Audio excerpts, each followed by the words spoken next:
In Nigeria, you have access to stay anywhere, accepted, but not just thick and narrow that we coming in, moving in, like bandit, like Boko Haram, like this. Because when they committed, where do you expect them they will be flushing down to? Is it not the south? It's the south, because the region is so tough now. The military are doing a good job in that area now. They are bombing them. Those charlatans, those Boko Harams, those bandits. So what are you now expecting?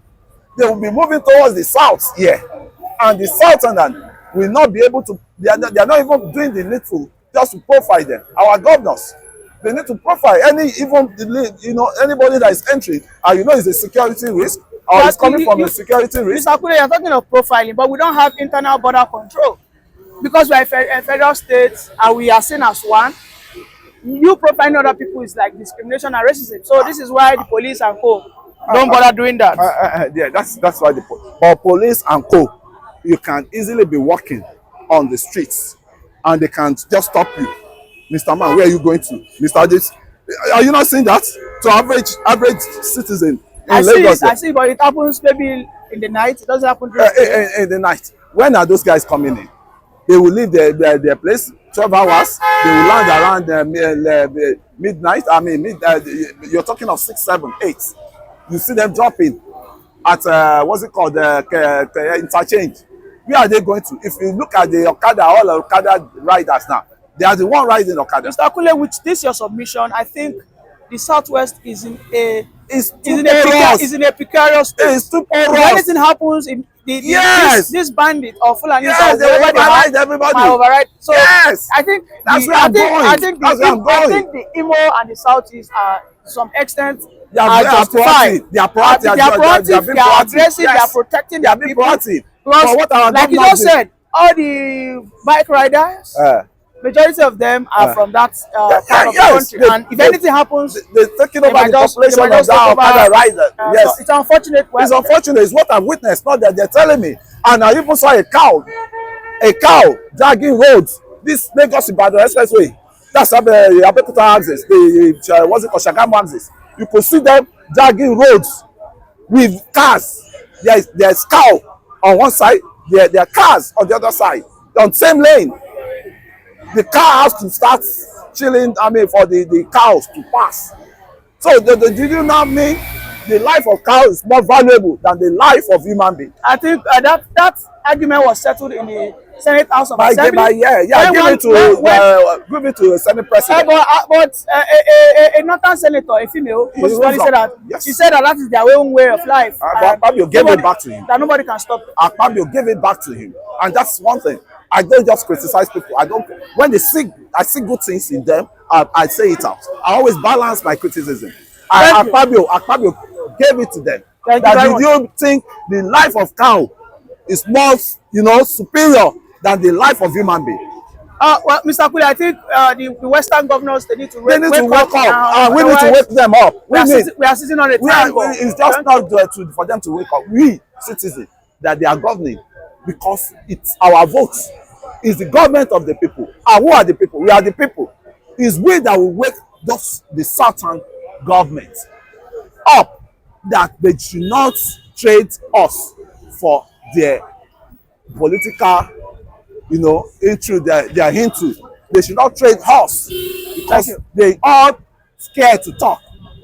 Thank you very much. It's free. It's cheap. Thank you very much. Thank you very much, Mr. Kule. And listen good. I do tell us one thing, that the Biafrans, the Igbos, the Biafran by identity, God gave us one special wisdom. God give us, there is what the Bible calls one of the 9 gifts of the Holy Spirit, the spirit of discernment. Are you getting in the book of 1 Corinthians chapter 12? So God give it to us as a gift. We have the ability to discern what will happen before it happens. Are you getting it? So we, the Easterners, have already seen ahead that this is what is going to play, what will happen. If we should allow that IDP camp to be established in Imo State, in Igbo land, it will not just end there, it will escalate beyond Imo State, because we have seen it And that is what has played in the northern part of Nigeria.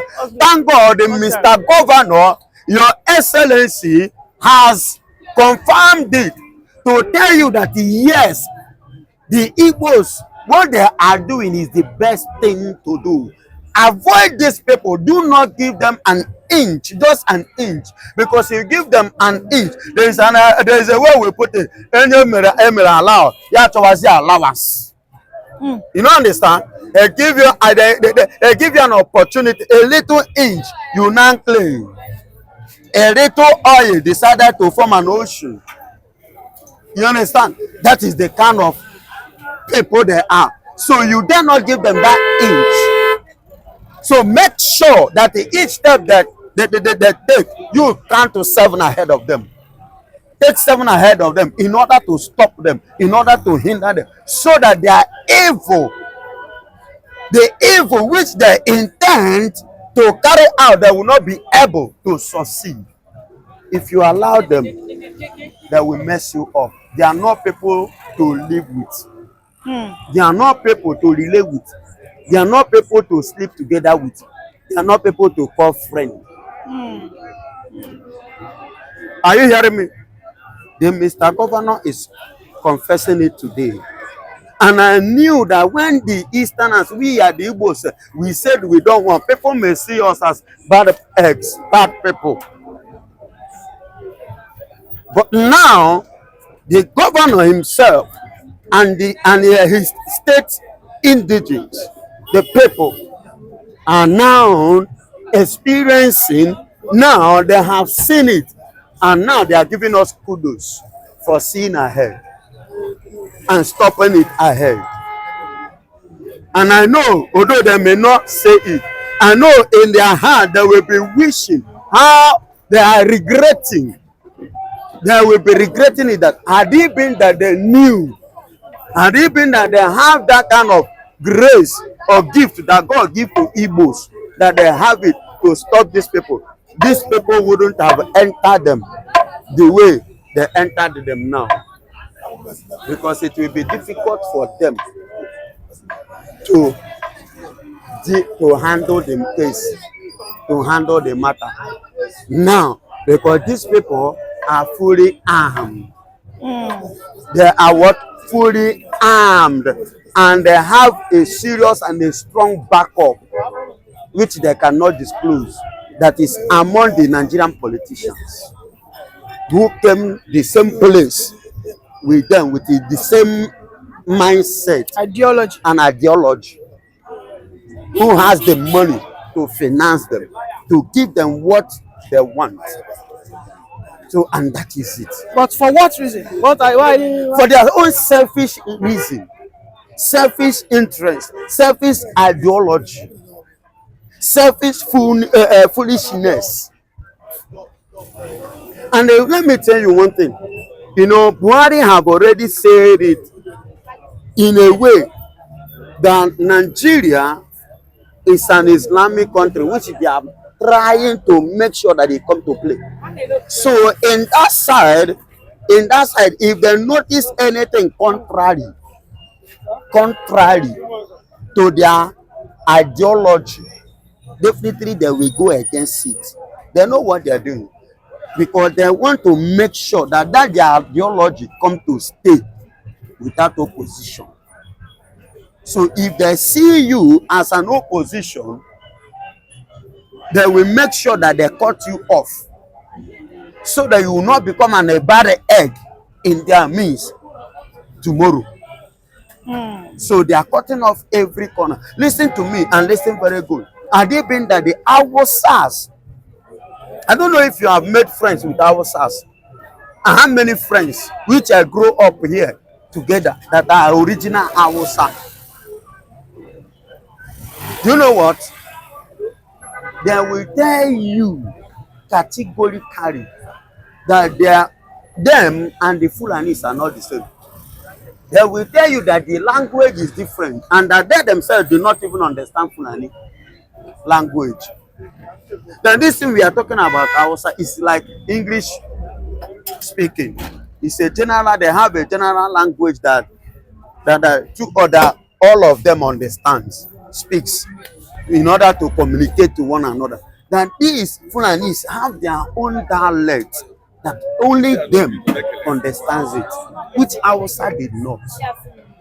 And that is what they are using to play and to outplay Hausas, which you and I know people were currently in the north between the Hausas, that is the original Nigeria, and the foreigners that are the Fulanis.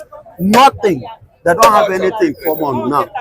They are having serious problem, and you know that. So that ID camp is a center to train, have that is to well trained and well armed and well equipped. And after that training, they will come. I don't know if you have experienced Nigerian soldier who went to training and come out. You know, this thing where, you know. Oh, so you mean they want to turn those IDP camps to recruitment and training centers? Yes, for Boko Haram, for herdsmen, to that is, it's a place to train evil men with the evil agenda, with the evil heart, in order to come out and display wickedness to mankind. Are you getting it? Now, let's take a look at what is happening between Israel and Palestine. Who look for trouble? The Palestinians look for trouble. Israel was on their own. You went and killed on their festival day. Then you expect them to be at peace with you or to take it lightly with you.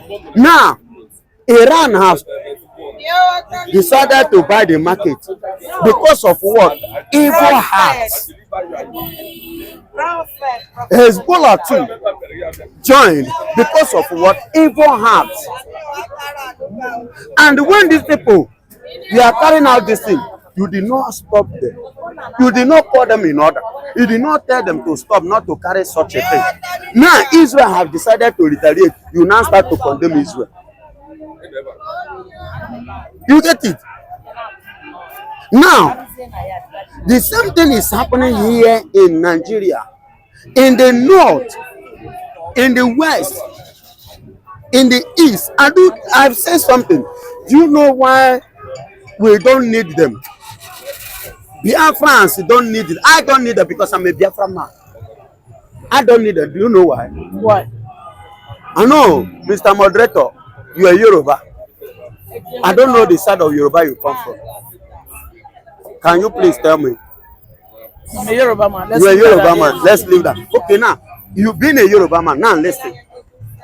Go and study the history of Kwara State. Is Kwara a northern state? Kwara is a state that belongs to the west. Kwara is a state of Yoruba. But as I'm talking to you, the same set of people with their criminal hearts. You know, heart is something that is like a woman bag. Look at that woman. You see the bag now. You see that bag now. Many things is inside that bag, but you don't know. Until when she open it and begin to bring them out. That is the way heart is. In Kwara State, they did not know that these people have evil intention. In those days, today, they have captured Kwara and they have planted their own system of government in Kwara State, a land that did not belong to you. Look at the way they capture it, the strategy. Look at the north today. North doesn't have mouth again. Original Nigeria, original Yoruba who own Kwara cannot speak again freely. So all these things, we use what happened to another to learn, to take correction. That is why any step they are taking, we go ahead of them to stop them, because we must not be a fool. Thank you very much for that brilliant revelation from you, my pastor, the only Biafran pastor I know. Thank you very much. You're welcome.